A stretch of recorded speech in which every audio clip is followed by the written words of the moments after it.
Picture this for a moment. Somebody past 100 years old wakes up, climbs out of bed without a hand to help, gets dressed, and makes their own breakfast in the very same kitchen they've cooked in for half a century. No nurse hovering nearby. No nursing home. No phone call to grown children who are themselves already in their 80s.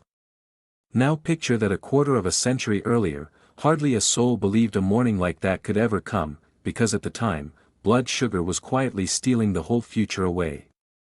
Hold that image in your mind, because stories like it happen far more often than people realize, and today I'm going to walk you through how.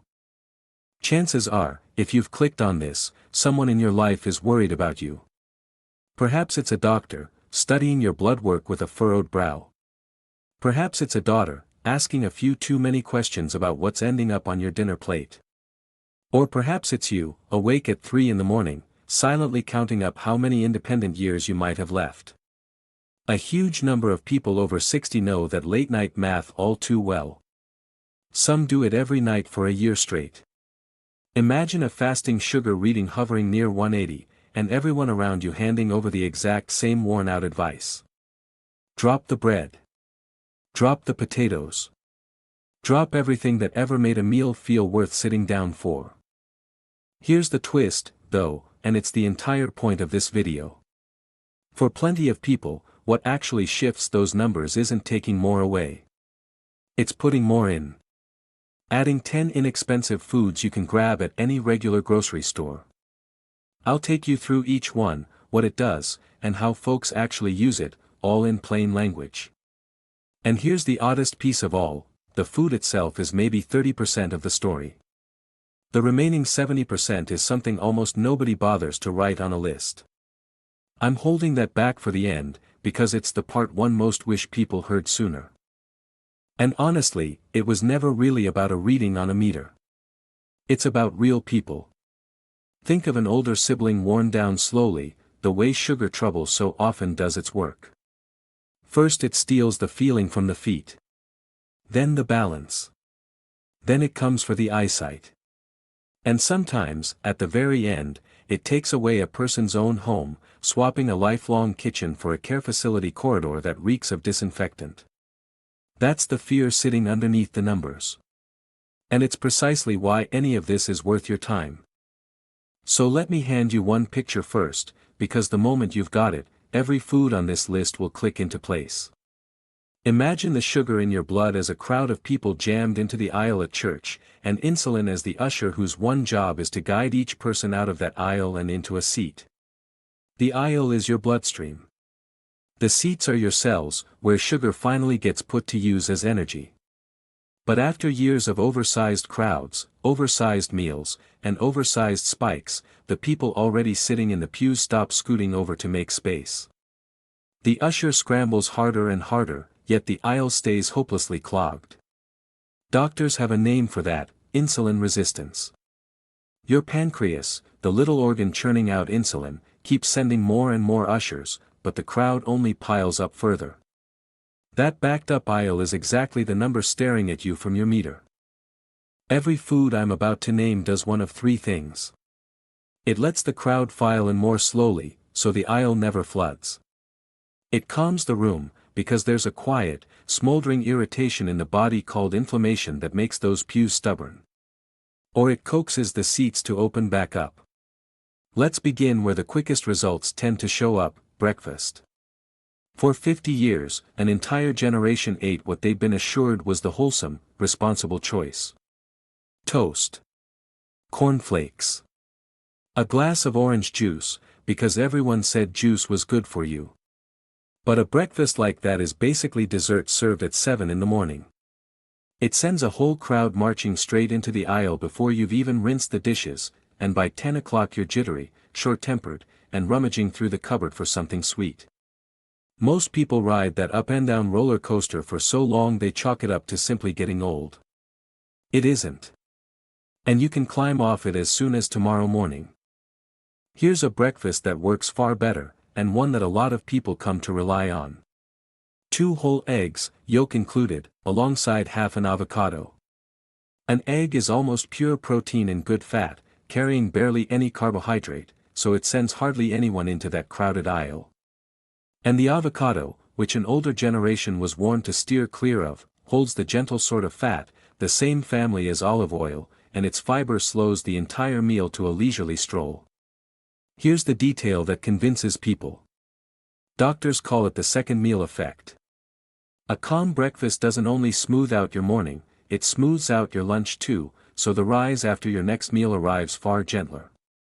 Plenty of folks check their meter after a couple of weeks of eating this way and get a little teary, not because the number is flawless, but because for the first time in ages, it's finally drifting in the right direction. Quick pause here.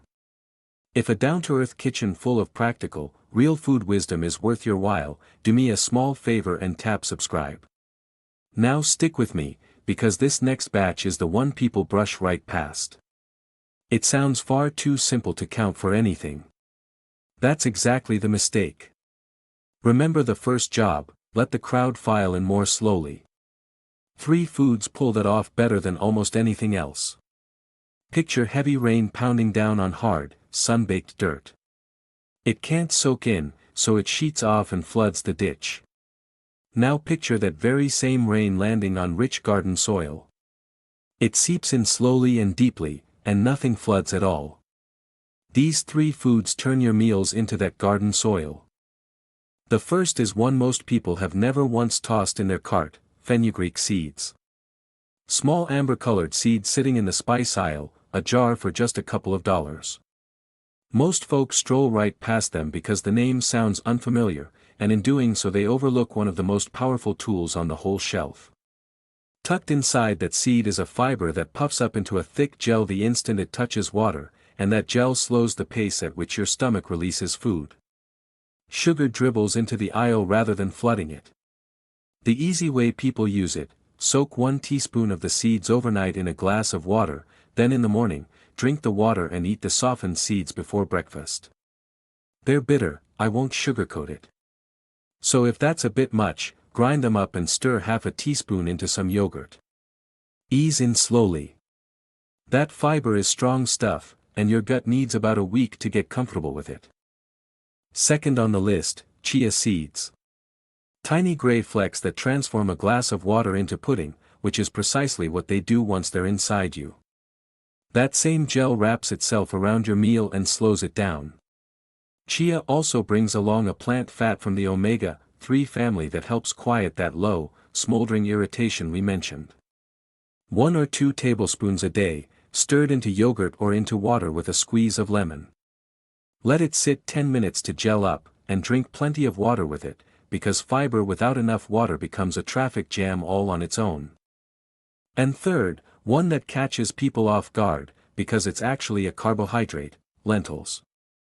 Lentils are a carb, and they help keep blood sugar steady. Sit with that for a second, because it's the whole argument of this video captured in a single bowl.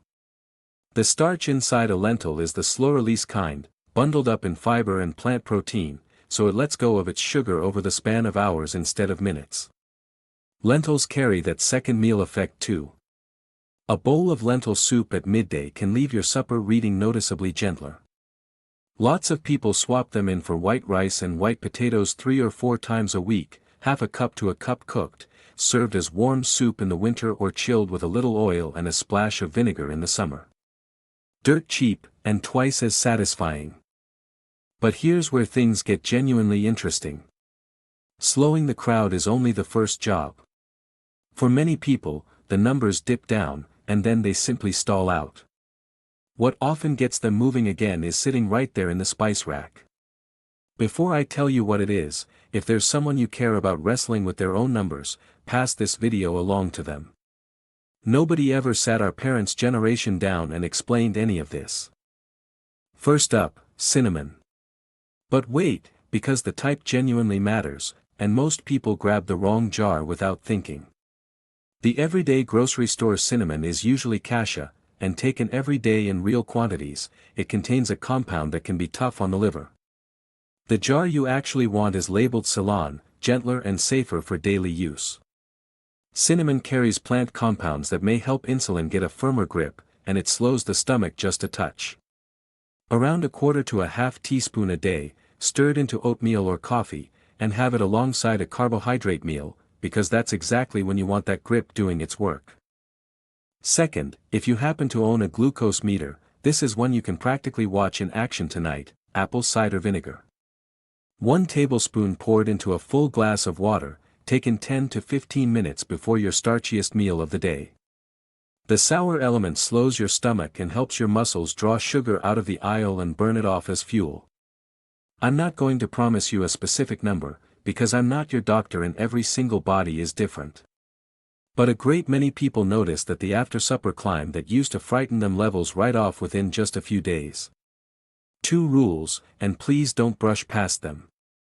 Never drink it straight, always dilute it in water, because undiluted vinegar is brutal on tooth enamel and on your throat. And this second rule matters more than anything else I'll tell you today, so lean in close. If you take any medication for your blood sugar, whether pills or insulin, these foods pile on top of that medicine. The vinegar, the fenugreek, the cinnamon, the fiber, every bit of it pushes in the same direction as your prescription. And working together, they can push you too low. A serious low is a medical emergency, not a triumph. So do the wise thing: bring this whole list to your doctor. Let them keep an eye on your numbers and, if it makes sense, ease your dose down as your body improves. That's how it's supposed to go, one careful step at a time, with your readings checked the whole way through, and you never touching a single pill on your own. That teamwork is the whole difference between a story that ends in your own kitchen and one that ends in a hospital bed. Don't cut the doctor out. Bring them right along with you. Now, this final group works on something you can neither see nor feel, and it's the reason some people eat with real care and yet their numbers still refuse to move. Remember the second job: calm the room. A low fire can smolder away inside a body for years on end. Doctors call it chronic inflammation, and it scrambles the signal passing between insulin and your cells. The usher is calling out, but the pews simply can't hear him. 3 foods help hush that racket. Fatty fish, roughly twice a week. Salmon when the budget stretches to it, and here's the trick for the rest of the month: canned sardines and canned mackerel, some of the cheapest yet most powerful food in the entire store. These fish carry omega-3 fats, nature's own fire brigade. They help settle the inflammation so the signal finally comes through clean. A portion about the size of your palm, baked, grilled, or straight out of the tin onto whole grain toast. Walnuts, a small handful, somewhere around 7 to 10, in place of the afternoon cookie. In place of it, mind you, not sitting on top of it. The fat, fiber, and protein packed into a walnut can turn a snack that once spiked you into one that keeps you steady clear through to supper. And those very same fats are gentle on the lining of your blood vessels, which happens to be the first thing high blood sugar loves to attack. Raw or plain roasted, not the candied kind. I know, those are a hard thing to give up. And finally, the strangest one of the bunch, and the one worth standing up for the hardest: broccoli sprouts. Not broccoli itself, but the little 3-day-old sprouts. People get pointed toward these for one particular headache: the morning number. So many of us wake to the worst reading of the entire day, after eating absolutely nothing all night long. The culprit is your liver, which quietly cranks out sugar while you sleep, and in people prone to this, it churns out far too much. These sprouts hold a compound, far more concentrated than in full-grown broccoli, that seems to gently ask that overnight sugar factory to ease off. You can grow them yourself in a mason jar on a windowsill for mere pennies. About a quarter cup on most days, eaten raw, on a sandwich or a salad. Raw is the key, because hard cooking wipes out the good in them. So there's the whole lineup. Eggs and avocado to start your day on steady ground. Fenugreek, chia, and lentils to let the crowd file in slowly. Cinnamon and vinegar to help those seats swing open. Fish, walnuts, and sprouts to quiet the room and hush that overnight factory. 10 foods, 3 jobs. And you certainly don't have to tackle it all by Tuesday. The people who genuinely succeed usually layer these in over about 3 weeks. Often the fasting number starts to ease within the very first week, and over the months that follow, with a doctor watching the meter right alongside them, some people manage to cut back on medication they've been about to add. That's one road. Yours might wind a bit differently. Travel it with your doctor, but travel it. Now, I promised you that 70%, and I'll be completely straight with you about what this part is and what it isn't. I can't hand you a clinical study for what I'm about to say. It's not a prescription. It's the sort of wisdom that only years of watching people up close can teach. Because plenty of folks eat all the right things and still seem to fade, and it's worth stopping to ask why. Here's what a lot of people who've lived long, full lives come to believe. First, keep a firm hold on your faith, whatever that word means for you. For some it's scripture and a quiet prayer over the morning coffee. And this has nothing to do with magic. Fear is genuinely rough on the body. Doctors will tell you that worry floods the system with stress hormones, and stress hormones drive blood sugar upward. They call it cortisol. You might just call it stewing. In the hard years, a lot of people stew night after night, lying there staring at the ceiling at 3 in the morning. A quiet practice, whatever shape yours takes, is where you learn to lay that fear down. Each morning, you hand over whatever you can't control to something larger than yourself, then you go soak your fenugreek and tend to what's actually within your reach. And the sleep that returns is no small blessing. Whether your quiet corner is prayer, scripture, or a slow walk beneath old trees, find the place where you set your fear down, and go there every day, as faithfully as you'd take a pill. Second, live honestly. What on earth does honesty have to do with blood sugar? Here's what people who've lived a long time will tell you. A lie is heavy. A grudge is heavier still. You haul them around in your shoulders, your stomach, and the hours you ought to be sleeping. There are people slowly eaten alive by a resentment they've fed for 40 years, and no diet anywhere on earth was ever going to rescue them, because the body keeps its own ledger even when we refuse to. A lot of people, somewhere in their later years, quietly settle every debt of the heart they carry. They offer the apologies they owe. They forgive people who never even thought to ask. Nobody can prove what that does to blood work, but people describe feeling lighter afterward, and a light heart makes it enormously easier to keep doing every quiet thing on that food list, day after day, year after year. And third, the biggest one of all. If you take away only a single thing from all of this, take away this: think of others. The researchers who study the corners of the world where people live the longest will tell you the shared thread isn't some miracle food. It's purpose. Being needed. For a great many people, the sickest stretch of their whole life isn't the year of the frightening blood work. It's a lonely year, maybe following the loss of a spouse, when they quietly decide they're done. Nobody needs them, so what's the point? They barely cook. They barely move. Everything gradually slides. And what pulls people back out of it often has nothing to do with food at all. It's a knock at the door. A young neighbor asking for an hour of help with a baby. That single hour turns into a standing Tuesday. And that Tuesday becomes a reason to stay strong. Here's the plain mechanics behind it, nothing mystical whatsoever. Purpose gets you out of bed. Out of bed gets you moving. Moving, cooking real food, and sleeping like a person with a clear conscience, that's the entire engine.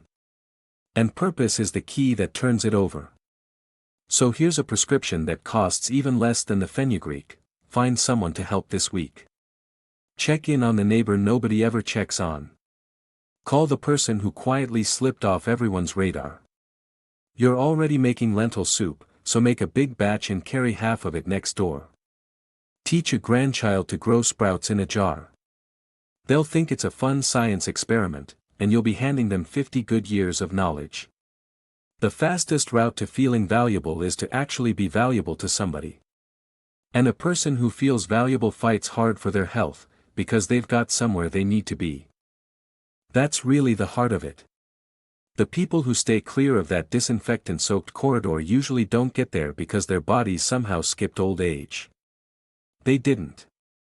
They get there because every single morning there's food that works alongside them rather than against them, a fear they know exactly where to lay down, a clear conscience, and people who'd notice by noon if the kitchen light never flicked on. So tomorrow, cook yourself a proper breakfast. 2 eggs, half an avocado. And do one thing for me. Down in the comments, tell me your age and where in the world you're watching from. If you give the vinegar a try tonight, come back and let me know what your meter showed. What you share helps shape whatever we cover next. And never forget, everything here is meant for education, not medical advice, so carry this list to your own doctor before you change a single thing, especially if you're taking medication.